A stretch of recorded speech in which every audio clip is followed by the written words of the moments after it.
Have you ever found yourself stuck, waiting, wishing, hoping that something would change, even though deep down you know it's not going to? Maybe it's a relationship, maybe it's a job, or even a dream that you've been holding on to for years. You tell yourself, just a little longer, things are going to get better, change is right around the corner. But what if that hope that you're clinging to is actually keeping you stuck, glued to a desire, glued to a hope that is not going to happen? That's what we call toxic hope. And today I'm going to show you how to break free of it and to recognize the difference between false hope and healthy optimism, and to finally break free and move forward with clarity and purpose. Okay, so let's start with the basics.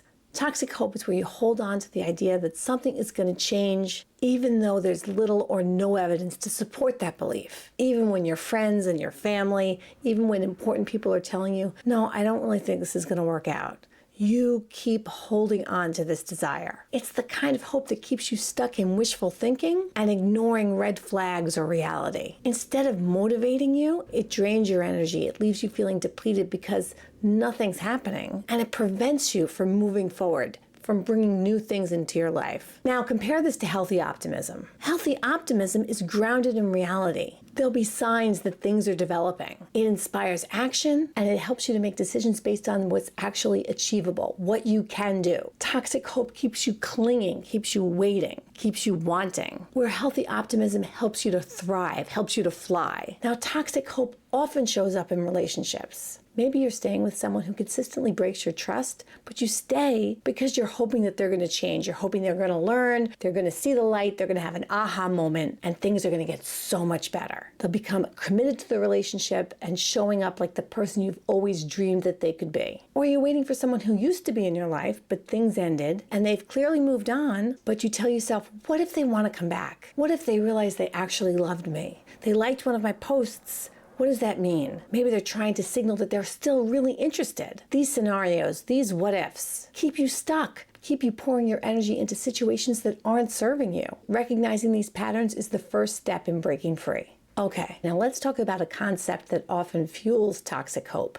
Limerence. Limerence is a highly intense, obsessive attraction you can have for someone that can feel like a high. You're constantly thinking about them, analyzing every interaction you have with them, and imagining a future together. You'll be rereading their text messages, replaying conversations you've had with them in your head, overanalyzing every interaction, trying to see a road to a possible future with them. And limerence can make toxic hope even stronger. You see, it fuels the belief that this person is the one, the only one.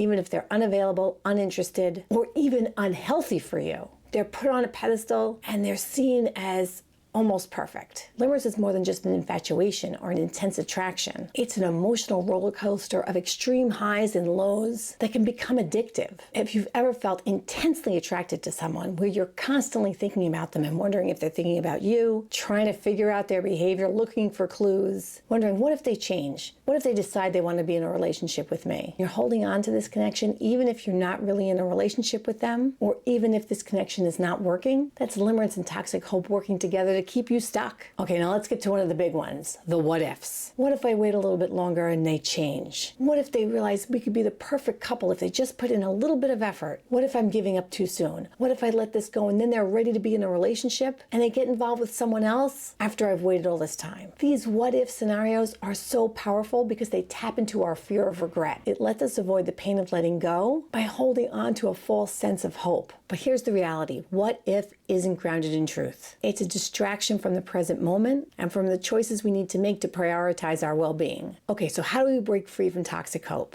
Let's look at a few key approaches. First of all, recognize the signs of toxic hope within yourself. Are you ignoring red flags? Are your friends pointing out red flags and you don't see them or you minimize them? Do you feel connected to this person or anxious all the time, coming out of your skin, worried you're never going to hear from them again? Are they actually draining you even though you want to be with them? Or is the thought of them draining you rather than making you feel excited? Are you constantly waiting for them to change? Are you doing the what if dance in your head? Awareness is the first step. Once you identify toxic hope in your life, you can start challenging it. When you find yourself thinking, what if they change? What if things become different? Ask yourself, what evidence do I have that this is likely to happen?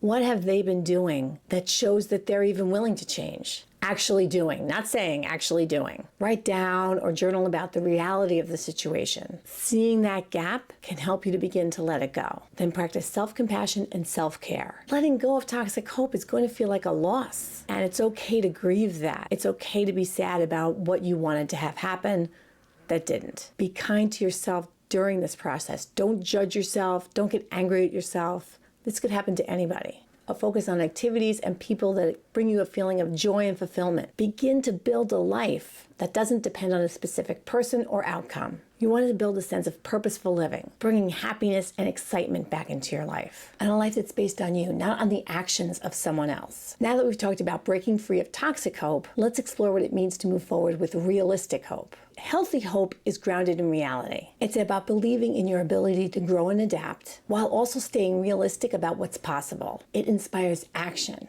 not waiting. And healthy hope starts with putting yourself first. Ask yourself, what choices can I make today that support my sense of well-being?